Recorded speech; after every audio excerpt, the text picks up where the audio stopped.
Semana passada se falou muito de uma ação do STF que suspendeu uma lei do estado de Rondônia que proibia o uso da chamada linguagem neutra, linguagem não binária, em escolas públicas e privadas. Segundo o STF, os estados não têm competência legislativa para editar normas sobre a língua portuguesa. Essa seria uma competência da União.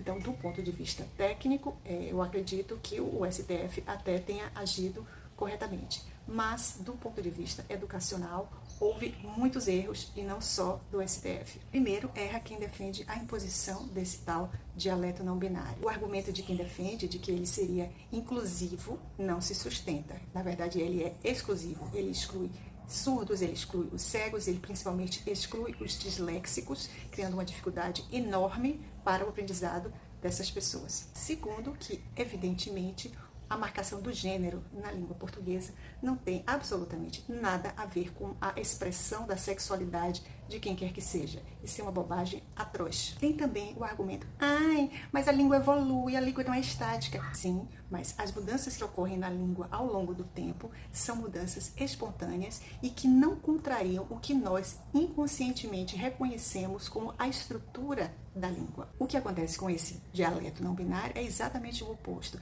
Ele contraria a estrutura da língua portuguesa e ele é uma manipulação linguística criada artificialmente e ideologicamente motivada. Erra também o estado de Rondônia ao querer proibir que escolas particulares usem esse tal dialeto não binário.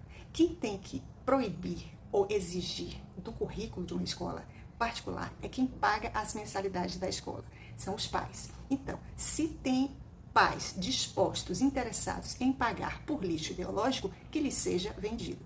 Por outro lado, aqueles pais que, por exemplo, preferem que seus filhos aprendam lógica e retórica ao invés de afromatemática, devem ser igualmente atendidos. Na verdade, escolas particulares não deveriam sequer ter que seguir a nossa BNCC.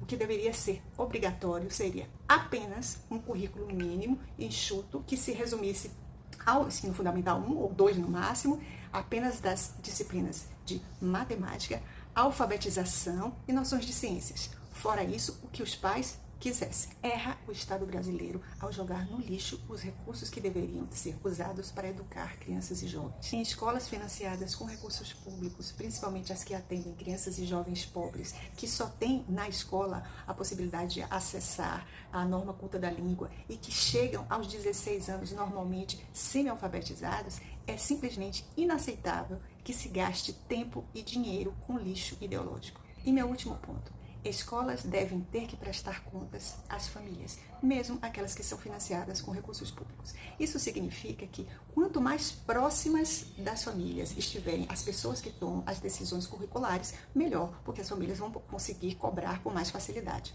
Seria ideal que essas decisões curriculares se dessem no contexto da comunidade escolar. Nesse sentido, a decisão de um governador do estado, mais ainda de um prefeito, deveria ter mais peso do que a de alguém que está decidindo no nível do MEC. Portanto, erraram também os nossos constituintes ao decidir que só a União deveria legislar sobre isso. Aliás, o MEC sequer deveria existir, mas isso é uma outra conversa.